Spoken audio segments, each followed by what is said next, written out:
लोकसभा में विपक्ष के नेता राहुल गांधी ने सीबीएसई की परीक्षा मूल्यांकन प्रणाली को लेकर केंद्र सरकार और केंद्रीय शिक्षा मंत्री धर्मेंद्र प्रधान पर गंभीर सवाल उठाए हैं।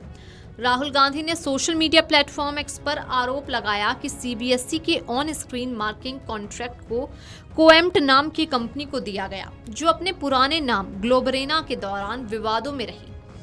राहुल गांधी ने सोशल मीडिया पोस्ट में कहा कि शिक्षा मंत्री उन पर व्यक्तिगत हमला तो कर सकते हैं, लेकिन इससे 18.5 लाख बच्चों के भविष्य से जुड़े सवाल खत्म नहीं होंगे। उन्होंने पूछा कि आखिर कोएम्प्ट को कॉन्ट्रैक्ट किसके आदेश पर दिया गया, क्या कंपनी का बैकग्राउंड चेक किया गया था और कंपनी प्रबंधन के केंद्र सरकार से क्या संबंध है। कांग्रेस नेता ने कहा कि या तो सरकार ने बैकग्राउंड चेक किया और फिर भी कॉन्ट्रैक्ट दिया, या फिर कोई जांच ही नहीं की गई।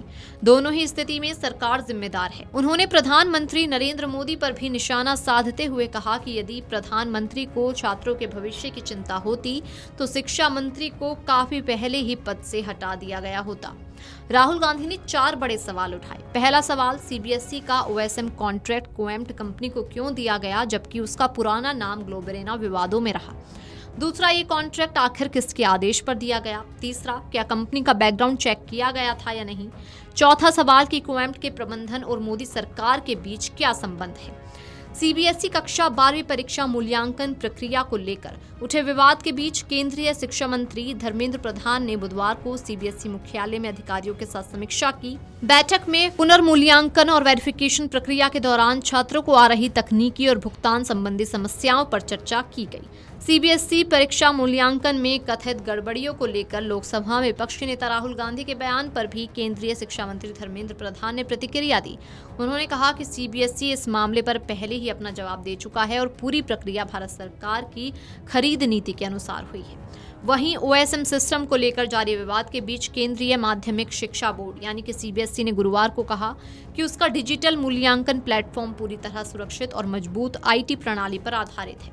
बोर्ड ने स्पष्ट किया कि वास्तविक मूल्यांकन पोर्टल में किसी तरह की सुरक्षा चूक या तकनीकी कमजोरी की कोई रिपोर्ट सामने नहीं आई है। सीबीएसई ने सोशल मीडिया प्लेटफॉर्म एक्स पर जारी बयान में कहा कि ओएसएम प्लेटफॉर्म को अधिकृत सुरक्षा ऑडिट के जरिए जांचा और प्रमाणित किया गया है। बोर्ड के अनुसार उत्तर पुस्तिकाओं की स्कैनिंग और प्रोसेसिंग के लिए मजबूत डिजिटल इंफ्रास्ट्रक्चर, कई स्तर के क्वालिटी चेक और सुरक्षा उपाय लागू किए गए हैं। बोर्ड ने छात्रों को संबोधित करते हुए कहा कि सभी उत्तर पुस्तिकाएं सुरक्षित हैं और उन्हें कई गुणवत्ता नियंत्रण प्रक्रियाओं के तहत प्रोसेस किया गया है। सीबीएसई ने यह भी कहा कि छात्रों की चिंताओं को गंभीरता से लिया जा रहा है।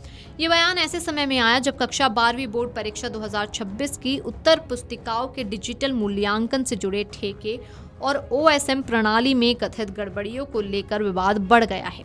सोशल मीडिया पर सिस्टम की सुरक्षा और मूल्यांकन प्रक्रिया को लेकर कई दावे किए जा रहे हैं।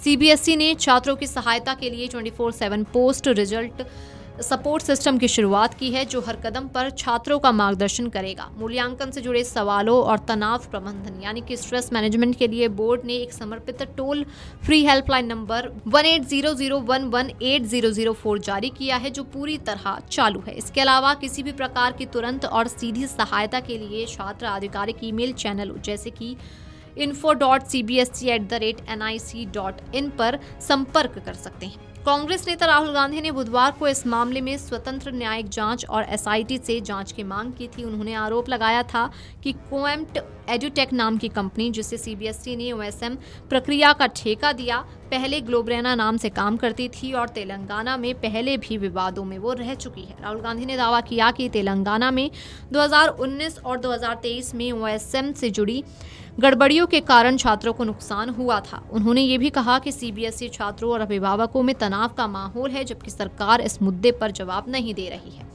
Video desk amarujala.com। अगर आप ये वीडियो YouTube पर देख रहे हैं तो हमारे चैनल को सब्सक्राइब कर बेल आइकन दबाएं और Facebook पर देख रहे हैं तो हमारे पेज को लाइक करें।